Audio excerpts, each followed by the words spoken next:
ಮಾಧ್ಯಮ ಮಿತ್ರರಿಗೆ ಮೊದಲನೇದಾಗಿ ನಮಸ್ಕಾರ ಹೇಳ್ತೀನಿ. ಇವಾಗ ನಿನ್ನೆ ನಾನು ಕೂಡ ನೋಡಿದೆ ಅದನ್ನು. ಛಲವಾದಿ ನಾರಾಯಣ ಸ್ವಾಮಿ ಅವರು ಆಡಿದ ಮಾತುಗಳನ್ನು ನಾನು ಕೇಳಿದೆ.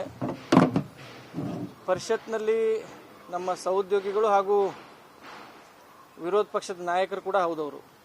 ಅಪಾರ ಗೌರವ ಇತ್ತು ಅವ್ರ ಮೇಲೆ.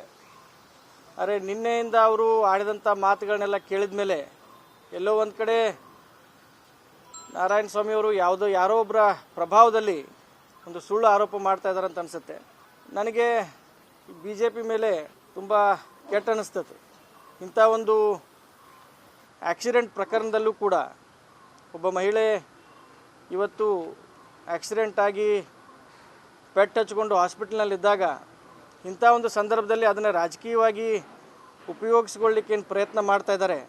ಇಂಥ ಒಂದು ಕೆಟ್ಟ ಪರಿಸ್ಥಿತಿಗೆ BJPಗೆ ಬಾರಬಾರ್ದಾಗಿತ್ತು.